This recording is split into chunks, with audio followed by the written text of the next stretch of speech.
दरम्यान हुतात्मा स्मारकाच्या सजावटीवरून राज ठाकरेंनी आज सरकारवर निशाणा साधला। हुतात्मा स्मारकाची सजावट नीट नव्हती।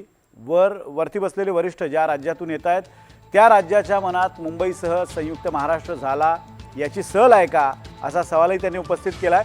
तर महाराष्ट्र दिन सुतकी पद्धतीने साजरा केला असंही राज ठाकरे म्हणतात। हुतात्मा स्मारकाजवळ कशा प्रकारे सजावट केली होती याचा आढावा घेतला आमच्या प्रतिनिधी जुई जाधव यांनी।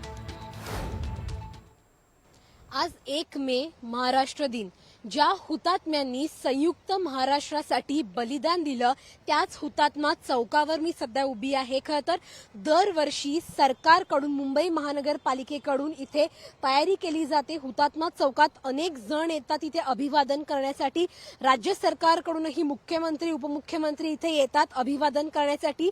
हुतात्म्यांनी जे बलिदान दिलं आहे ते बलिदान लक्षात घेऊन हा जो हुतात्मा चौक आहे तो इथे बांधला गेला आहे आणि त्यांना अभिवादन करण्यासाठी इथे येत असतात सगळेजण। मात्र यंदा आपण जर पाहिलं तर मग सजावट केली गेलेली नाही।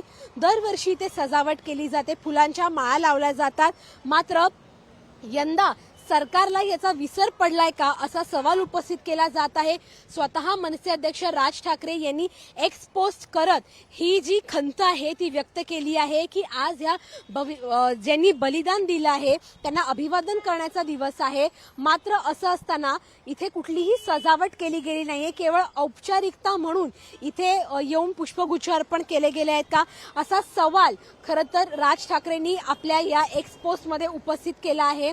त्यामुळे खरंच सरकारला ह्या गोष्टीचा विसर पडलाय का? ज्यांनी बलिदान दिलं संयुक्त महाराष्ट्रासाठी त्यांच्याच स्मारकाला त्यांच्याच दिवशी कुठलीही सजावट नाही, ही खरंच एक लज्जास्पद बाब आहे आणि ती आता स्वतः राज ठाकरेंनी देखील मांडली आहे।